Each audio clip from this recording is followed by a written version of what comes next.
Hey everyone, welcome back to Checkmate with Blake. Today we're going to be talking about Blitz chess and how to get better at Blitz chess. I'm going to give you all 5 key concepts that I use in my games to win at Blitz in winning positions and in losing positions. If you find this video pretty helpful and enjoyable, hit that subscribe button and stay tuned to the end because at the end of this video, I'm going to play a 1-minute game and we're going to go over multiple of these concepts. It's actually going to cover nearly everything that I talk about here today. So, the 5 key concepts, the first 2 are kind of obvious, so just bear with me. But the first one is know your plan.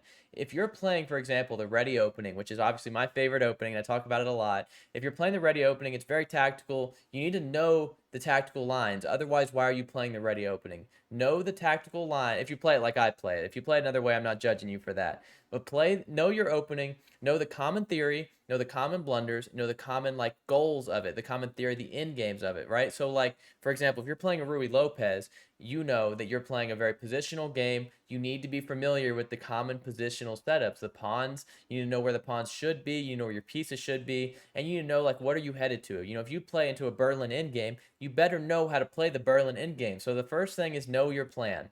Don't play something in blitz chess that you don't know what you're doing. It's not logical. The second thing is know your strengths. Are you a positional player? Play a positional game. If you're an attacking player or a tactical player, play a tactical game. Those 2 are kind of obvious, but those are things I use, right? So if I'm playing the ready, I'm knowing that I'm going to be ready for like kind of like a tactical game, and I'm going to be prepared to find some of those common blunders that I know about. Or if I play the Queen's Gambit, likewise, I'm going to play into those concepts. I might play a little more positional, but I'm going to be prepared for what I know, and I'm going to go into things I'm comfortable with. So I'm not going to play some random moves that I know nothing about straight out of the opening. I mean, that's a good way to find new things about openings, but it's not a great way if you're trying to improve your elo. You need to play what you know. So these are the next 3 things are things that I use that I do recommend that I use in all my blitz games that really do help me win, whether I'm winning or losing. So the first thing, right, the third concept, I guess you could say, is to create weaknesses in your opponent's position. How do you create weaknesses in your opponent's position? So first of all, what's the goal of these weaknesses? What are you trying to create? You're trying to create a weakened king, for example, something that you can attack. You're trying to create isolated pawns, something you can attack. You're trying to create backwards pawns, something you can attack. Or you're trying to simply create defensive positions where you are attacking, your opponent is defending. So if you're getting the key concept of what I'm talking about, what I'm really saying is you're trying to utilize chess tactics such as pins, right? So if you pin, for example, a knight to the queen, right? It may not seem like something that's a very big deal at the moment, but your opponent may shortly find that they need to use their knight in some other role. But now they can't move it because the queen's there. And if they move the queen, for example, then you would take the knight, damage their pawn structure. This is exactly what I mean. Another example would be like using an open file for your rook. If you have control of the open file and your opponent does not, that is simply an advantage for you. You do not want to give it up. That is a weakness that your opponent has in their position because you have a rook looking all the way down the board towards their pieces and controlling the open file. So create weaknesses, use pins, open files, things like that. Weaken their king. Even if it's some kind of tactic where you're maybe sacrificing a piece, but you're weakening their king, and of course, that it makes sense, not just some random blunder, but utilize these weaknesses. Play with a sense of purpose when you're trying to put your pieces out. Don't just develop your pieces blindly, but create weaknesses in their position. That's something I actively use because what it does, especially in blitz chess, is it makes your opponent use their time. It makes your opponent slow down, and when they slow down and they're using their time, even if you somehow get in a worse position, you may win on time. And winning on time, when you're playing blitz chess, you can either win on time or you can win positionally with a checkmate, things like that. Blitz chess is like specifically 1 minute chess, 3 minutes, 5 minutes, whatever. So that kind of leads us into the fourth thing, which is using your time to your advantage. How do you do that? Do you often find, like, let's say you're playing a 1 minute game, do you find that you've got 50 seconds, or you taking your time and hanging out, and all of a sudden you've got 15 seconds or 10 seconds? When you get in those positions, people oftentimes they freak out, they start making blunders, they make horrible moves, and it's all because they did not use their time effectively. And I don't mean just play fast. That's not using your time effectively either. In my opinion, using your time effectively means understanding a critical position. What is a critical position? A critical position is a position where the move you make will either win you the game or potentially lose you the game. A critical position is like it's a move where if you make it, you may get a checkmate out of the position, or if you mess up, you may lose the game. You may allow your opponent to recover. So, for example, a critical position is a time when you should spend time on it. So, if you have 15 seconds, you don't have much time left. but you have a forced checkmate in, let's say, 2 or 3. Now, if you're a beginner and you can't solve it, but you know you have that checkmate right there, you should spend 5-10 seconds to solve the checkmate because you have a forced win. Now, let's kind of look at the opposite scenario. Let's say that you have 55 seconds. You have all the time in the world, but now you're considering, do you push a pawn to stop a bishop pin? Do you move a rook out to an open file to create an advantage? Do you put a knight on a better square? You should not spend 10 or 15 seconds deciding on which move in that case is the best, because they're all strong moves and they all improve your position. A non-critical position is a position where if you make any one of those 3 moves, you are not going to be in a significantly worse or a significantly better position. So what I mean by that is, rather than playing based on the time you have on your screen, play based on the position. If you have to spend 5 seconds because it's a critical position, you feel like it's an important spot, then take the time. The fifth thing I want to talk about, I'm going to quote Sun Tzu in The Art of War. If you haven't read it, it's a great book. But Sun Tzu says, appear weak when you are strong and appear strong when you are weak. This is something I use in every one of my games, but particularly Blitz games. So let's say that you've blundered something. Let's say you're down a whole rook. You obviously have a very weak position. Do not appear like you're weak. What I mean by that is, don't just play slow positional chess and trade off pieces and just play normal chess, because if you play normal chess, you're going to lose.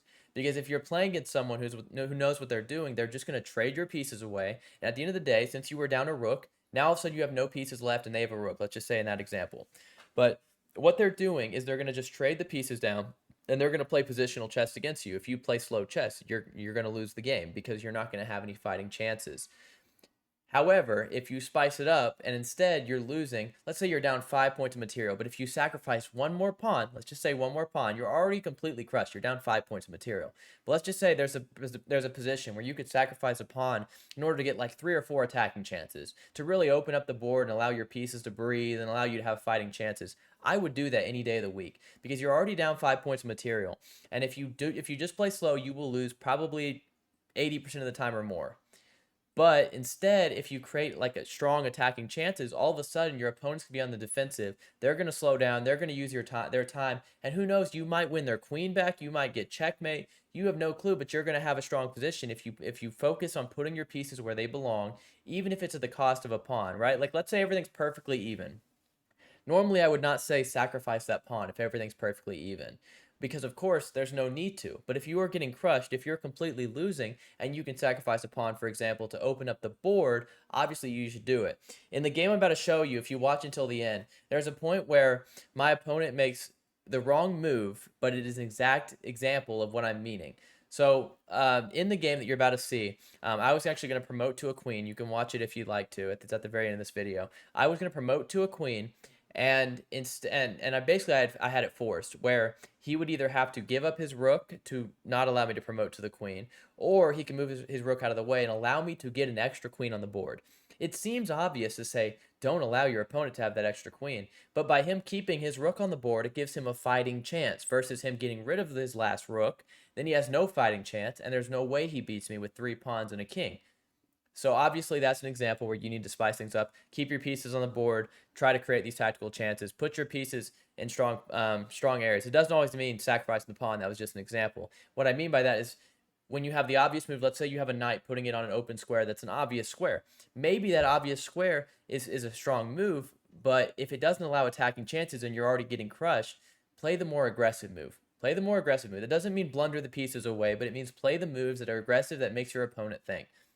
On the flip side, let's say you're completely crushing and you have a very strong position. Don't try to win the game in 5 moves. When you are strong, appear weak. So what I mean by that is slowly add pressure to your opponent. Try and suffocate their pieces on the board by using your pieces, putting them in good squares, slowly improving your position, taking calculated risks, not necessarily just risky attacks, because you're winning. If you do some uncalculated risky attack, you may actually lose the game. You may give away your entire advantage. So there's no need to try and play these really aggressive moves. Instead, just slowly kind of push onto your opponent, make these strong moves, make your opponent make mistakes. So those were the 5 key concepts that I use to dominate in blitz chess. I hope you guys found this video pretty enjoyable if you've made it this far. And if you want, I've got a 1-minute video, a 1-minute game I'm getting ready to play. So stay tuned to watch it to kind of see some of these concepts in there. The only concept, again, that I did not really cover well was appearing strong when you're weak, because I was actually winning in that position. I did give an example of it, though. So if you've got the time, stay for the 1-minute game. If not, go ahead and hit the like button. Again, I hope you enjoyed this video if you did make it this far. And if you plan on staying, we're getting ready to jump right into those games. All right, we're going to go ahead and play some 1-minute games to hopefully illustrate some of these concepts that I talked about. Obviously, we know our plan. We're going to play on openings that we like. We're going to know our strengths. We know our weaknesses. But really what I'm going to try and show you guys how to utilize these weaknesses, how to create weaknesses, how to appear strong when you are weak, and appear weak when you are strong. And we're going to use time to our advantage. I'm not going to talk a lot in these videos just so I can show the video, because obviously it's a 1-minute game, so I don't have a ton of time to talk. And we'll go through them afterwards. 963, we're going to play a ready. We can almost blitz out this move. If you don't know what I'm playing here, you can go and watch my ready video. I like to play it like this. H3 is usually coming, so we may just prepare. That's an example of preparing to drop back here. Like, getting ready for this move, because we know that move's coming. We know our plan. We know our weaknesses. All right, they're attacking our bishop, but we're going to prioritize development with a castle here. Here, maybe just put a rook on an open file. Okay, let's go ahead and go here. Let's see. I think I've actually made a little mistake, because if I take, they can take back, and then notice this is hanging. But actually, it doesn't work because their bishop hangs as well. So they can actually take here. So they take there first. Okay. That's actually solid. We could try. So here's an example. We could go here, kind of force weaknesses. In the sense that, I guess it's not really forcing a weakness. Wow. Okay, well, we take, and then we take the rook. And we put our rook on an open file here, attacking this pawn. They give us the pawn. They may push. That's very reasonable. Actually, they don't push, which allows us to further attack it. And then what we're going to do is we're going to put our rooks both on this second or the 7th rank. Okay, well, they do that now. It's fine. We can go ahead and take it, actually. There's no reason why we can't take it. And then we can take here. And then we can actually support it with b4. Now, after b4, we're going to be allowed to play this move and hopefully win this. And since they don't want us to, we'll go in and we'll put our rook in. Now, this is an example of where you can create some... Okay, they give us the free bishop. We're going to take the free bishop. And then we're just going to go ahead and push our pawns up the board. If they capture here, I don't actually think they can stop this very well, because now we go here. We're going to slide here. Very simple strategy. Now we push there. Obviously, if they take, we make a queen and we win the game. But instead, we make a queen anyways, and they lose on time. Okay. We could do a quick review. I don't know if that's what you all want to see, but we'll do a quick review just to quickly talk about it and how we use some of those concepts, okay? We actually played a pretty strong game somehow with this 1-minute game. Anyways, we know our theory. We go down to mainline ready, which actually transposes in the Queen's Gambit. Which again, if you don't know what I'm playing, go watch my video on the ready the ready that I've shown. It's one of my more popular videos. But we just play into the Queen's Gambit, which is kind of just the main theory I play. I like to trade here. If you've seen some of my videos, I do like to do that. And then here's an example. When you're playing Blitz chess, know your theory. I knew that move was coming. We'll go back. Sorry. I knew that move was coming, so I dropped it back here. They go here, and we just castle. Now, again, we could have saved this, right? We could have spent time. This is an example, a perfect example of using your time. We could have saved this piece by dropping it back here, which is actually somewhat main theory. And let's just say they develop, then you can just always play this move like a3, and after they go back now, you're perfectly fine. In fact, now you might even be able to put your queen on one of these squares and, threaten to remove this and checkmate.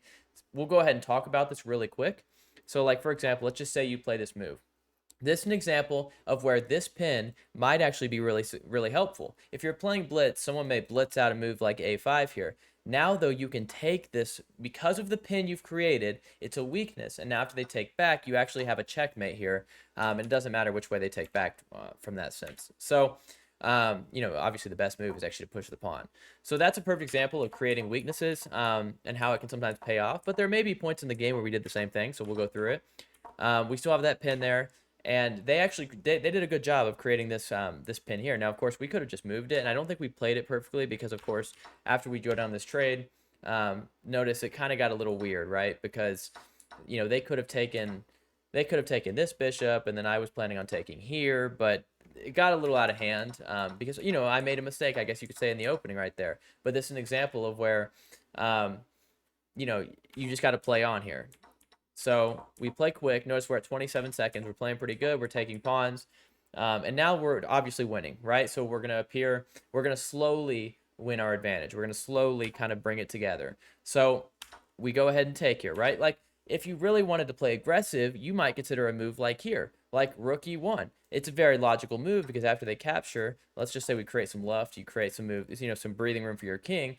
Like, whatever they play, you have this idea now where you have this great, you know, strong attack, and it's a good idea. Obviously, you're completely crushing, but there's no need to, right? In this position, if we can just hold this pawn here, we're just going to slowly convert our advantage. So here now, look, we've got these 2 passed pawns. Actually, we have 3 passed pawns. So we're going to go ahead and hold our advantage, push forward, and just further solidify our advantage here. Now, of course, they gave up a bishop for nothing. Let's see some other things that we want to talk about. Yeah, so using time to our advantage, that's another example right here. So we're actually up. We're completely crushing in this position, and we're up 15 we're up 5 seconds over our opponent, nearly 4 seconds. So we're winning both ways. We're winning by time, and we're winning by position. So in this spot, you got to use time to your advantage. You're crushing. Do not let yourself lose on time. So instead, we just play easy moves, like I said, knowing your position. And again, I gave up the pawn, but of course, we're not spending a ton of time, right? Like, we're going to win this because now we can push the pawn. Then when they go back, as I've shown in the game, it's a very easy conversion. You just bring the rook in. The alternative could have been, for example, going rook c1 with the same exact concept, because after rook c1, notice they can't move anywhere. And if they take, you know, obviously you take their rook and they take here, you make a queen. But it was obviously a very simple way to convert the game. We get a queen, and of course we're winning. Now, since I didn't get to talk about from my, you know, from the other perspective of appearing strong when you're weak, I'm gonna use this example with my opponent here. So like in this position, when he tried to save his rook, and for example, after going here, this is an example of something I would recommend. I would actually recommend you keeping this rook on the board and playing like your opponent, like my opponent did. Even though he's allowing us to make a queen, I would recommend playing like he did, because at least he has this rook for some open, you know, fighting chances. So like, let's say, for example, I would play a move maybe like this. This is kind of what I mean. And let's say that, you know, I'm getting greedy and I'm playing this check and I go here, and then I'm like, okay, well, maybe I can checkmate him. Let me set up some kind of checkmate threats, you know, somewhere on the board. Of course, now look, you've hung mate and won. So this is what I mean by like appearing strong when you're weak, is like, don't give up your pieces so easily. Don't trade into, you know, to a positional game, because obviously computer best, you know, is obviously not to go here, right? Computer best is to go here, but after I play this move, obviously black is not going to, you're not going to win this position if you're playing black. You're not going to win on time. You have 4 seconds. You're also not going to win on the position, of course, because you have no pieces. So keep your pieces alive, play tactically. That wasn't a great example. If you guys liked this kind of content or the 1-minute videos, let me know and I'll make some more 1-minute videos. But this video is getting kind of long. If you want to see an extension of it, just let me know and I'll make another video just like this, and I'll also, you know, play some more 1-minute games if that's what you all want to see. If you found this pretty helpful and you enjoyed it, leave a subscribe. Again, it really helps the channel grow and I really do appreciate it. Thank you guys so much for watching.